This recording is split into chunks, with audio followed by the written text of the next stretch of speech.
شاہ اللہ شاہ بخاری رک گیا. پہلی قید پر انگریز نے 10 مربع زمین دینا. اتنی بات پر ہوم ڈپارٹمنٹ کا افسر آیا جیل میں کہ اتنا لکھ دو کہ میں آئندہ ایسی تقریریں نہیں کروں گا اور جو کر آیا ہوں اس پر مجھے کچھ ندامت ہے. جیل میں بھی ابا جی فرمانے لگے یہ کاغذ مجھے دکھاؤ. وہ بظاہر تو خوش ہوا. ابا جی نے اس کاغذ کو پھاڑنا شروع کیا. پھاڑتے پھاڑتے پھاڑتے پھاڑتے جب اس کے اتنے چھوٹے پرزے ہو گئے کہ پھٹنے کے قابل نہ رہا, اس پر تھوک پھینکا, زمین پر پھینک کر پاؤں سے رگڑا. کہا کہ یہ میرا جواب ہے, لے جاؤ.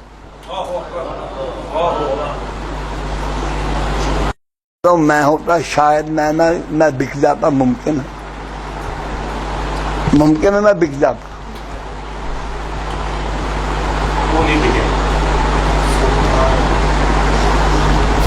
اسی آپ کے لاہور جیل میں تھے. گجرات بھی رکھا گیا ان کو, پنڈی بھی, ددھا رام کیس میں. وہ سکندر حیات نے بغاوت کا کیس بنایا جس کی سزا کم سے کم کالا پانی ورنہ سزائے موت. 2 مقدمے تھے. ابا جی فرماتے ہیں میں نے زندگی میں کبھی کشتے نہیں کھائے. جب مجھے یہ بتا, وکیلوں نے بھی کہا کہ شاہ جی اللہ ہی آپ کو بچا دے تو بچا دے, ورنہ حکومت نے یہ کام کیا ہے آپ کو پھانسی ہوگی. مان لگے کہ میں نے جیل میں خوب ورزش شروع کی اور میں نے وہاں کشتہ منگوا کے کھایا. میری صحت ایسی تھی کہ دیکھنے کے قابل. میں نے کہا اگر موت آ گئی ہے تو پھندے پر نحیف و ندار کمزور جسم سے نہ جاؤں. تختے پر جاتے ہوئے لوگ یہ نہ کہیں کہ ڈر گیا, کمزور ہو گیا, بیمار ہو گیا. میں توانا ہو کر جاؤں. تو میں نے جیل کے سپرنٹینڈنٹ سے دوستی تھی تھوڑی سی. میں نے کہا یار میں ذرا جو جہاں آپ پھانسی دیتے ہیں نا وہاں جانا چاہتا ہوں. انہوں نے کہا شادی کیا بات ہے, خیریت ہے آپ؟ انہوں نے کہا ہاں ٹھیک ہے چلو تم آؤ میرے ساتھ چلو. میں نے کہا پھانسی گھاٹ چلے گئے. تو باتیں کر رہے تھے, میں بھاگ کے اوپر چڑھ گیا. وہ حیران کر لگا شادی کیا کر رہے, مجھے بھی مرواؤ گے؟ میں کہا نہیں کچھ نہیں ہوتا, تم ایک کام کرو, میں آنکھیں بند کر دوں, یہ پھندا میرے گلے میں ڈالو. اس نے انکار کیا, میں نے خود ڈالا. فرماتے پھر میں نے اپنے دونوں ہاتھ پیچھے رکھے تو یہ بھی فرمایا کہ پھر میں نے اپنے یار کی طرف دھیان دیا تو میں نے یار کو مطمئن پایا. تو میں نے کہا گوات ہے تو بسم اللہ, اللہ کی راہ میں جاتا ہوں تو میں ڈر کر سہم کر کمزور ہو کر نہیں بک سکتا تھا. عطاءاللہ شاہ بخاری یہ ابھی بھی شاید یہاں آپ کے لاہور میں وہ ایک جڑی بوٹی زندہ ہے, مسٹر مختار مسعود. یہ سفیر بھی رہے ہیں ایران میں, ملتان میں ڈپٹی کمشنر تھے. ان کی کتاب ہے آواز دوست, اس میں اس نے ساری بات نہیں لکھی, مختصر کرتا ہوں. اس نے ابا جی کو بلایا ملاقات کے لیے, چلے گئے. ساتھ 2-3 آدمی تھے. اس نے یہ سمجھا کہ شیر بوڑھا ہو گیا. کہا جی میں آپ کو 6 مربع زمین الاٹ کرتا ہوں. ابا جی پہلے بیٹھے ہوئے تھے, کھڑے ہو گئے. مان لگے مسعود اب تک میں تمہیں بیٹا سمجھ کر تم سے بات کر رہا ہوں, تم نے غلط آدمی کا انتخاب کیا ہے. یاد رکھو آج کے بعد کبھی مجھ سے ملنے کی کوشش نہ کرنا. واپس آ گئے. خدا نہ خواستہ ہم ہوتے لیاؤ جی ہونے کاغذ لیاؤ, ساڈے ہتھاں پیراں دے نوٹھے لوا دو, ساڈے پچھلے حصے دا بھی نقشہ لے لو. 6 مربع زمین تھوڑی نہیں ہے, اربوں روپے کی ہے آج کے دور میں. خدا ایسے رزق کے ایک دانے پر بھی کروڑوں لعنتیں, اس سے خدا بچا کے رکھے. یہ لقمہ، یہ پانی کا گھونٹ اندر جائے گا، ایمان کو ساتھ لے جائے گا۔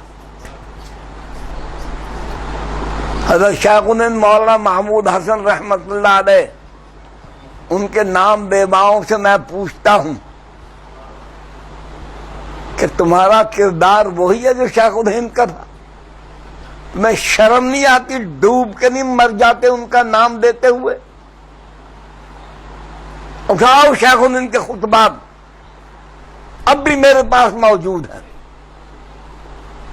ڈاکٹر مختار احمد انصاری، 30 نومبر 1920، بستر مرگ پر ہیں شیخ الہند، پاس کون بیٹھا ہے؟ انور شاہ کشمیری، شبیر احمد عثمانی، مفتی محمد کفایت اللہ، شفیع الرحمان سہاروی، احمد سعید دہلوی، عزیز قبیر اور بھی جید علماء۔ حضرت کے آخری الفاظ یہ سب حضرات نقل فرماتے ہیں۔ کہنے حضرت نے فرمایا،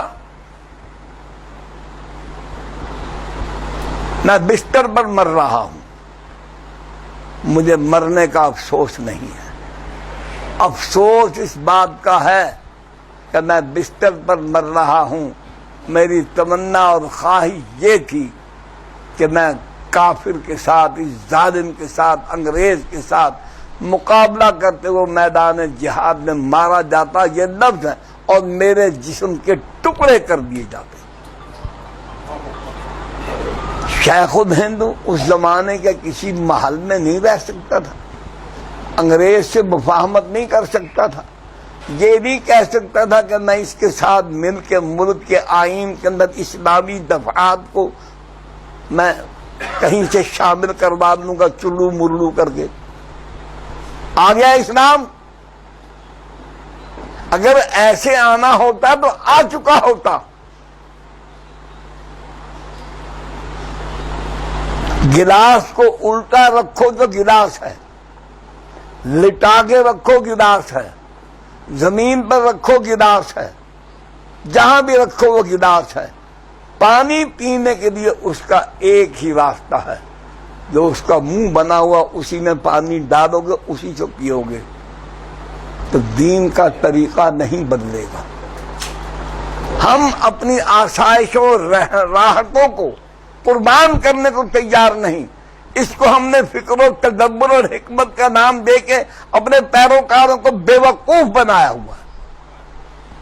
مراعات ہیں، جن مکانوں میں، جن کوٹھیوں میں، جن بلڈنگوں میں یہ رہتے ہیں، اس کے بعد آدمی دین کی محنت کی مشقت برداشت نہیں کر سکتا۔ آدمی 4-5 گھنٹے ایئر کنڈیشن کمرے میں بیٹھا رہے، فوراً باہر نکلنے کو جی نہیں چاہتا۔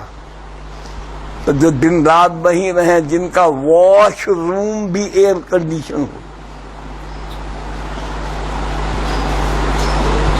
دین کے لیے تو والذین جاہدوا فینا لنہدینہم سبلنا۔ پھر عرض کرتا ہوں کہ اگر دین لانے کے لیے کوئی اور طریقہ ہو سکتا ہوتا تو جو اللہ تورات کے بعد انجیل، زبور یہ دیتا ہے، وہ قرآن کے بعد کوئی اور کتاب دے دیتا۔ نہیں ہے، وہی طریقہ چلے گا۔ جنہیں حقیر سمجھ کر بجھا دیا تو نے، وہی چراغ جلیں گے تو روشنی ہوگی۔ میں آپ سے درخواست کرتا ہوں کہ آئیے ہم گناہگاروں کے ساتھ مل کر اس وقت کے تقاضے کے مطابق کامل اکمل دین کا شعور اپنے مسلمان بھائیوں تک پہنچانے کی محنت میں ہمارے شریک عمل ہوں۔ صرف یہاں مہینے کے بعد نہیں، میں چاہتا ہوں کہ یہاں تشریف لانے والے میرے بھائی نوجوان اپنے آپ کو اس کام کے لیے آمادہ کریں، اور شہر کے مختلف حصوں میں پھر عرض کرتا ہوں، کوئی مسجد نہیں، کوئی سپیکر نہیں، گھر کی بیٹھک، آپ کا ڈرائنگ روم، آپ کے گھر کا کچا صحن، جہاں 10, 15, 20 مسلمان آ سکتے ہیں، وہاں پر رکھیں۔ کام ہونا چاہیے۔ ویڈیو کے نیچے سبسکرائب کے بٹن پہ کلک کریں، بیل کے آئیکن پہ کلک کیجئے تاکہ ہر نئی ویڈیو کی نوٹیفیکیشن آپ کو مل جائے۔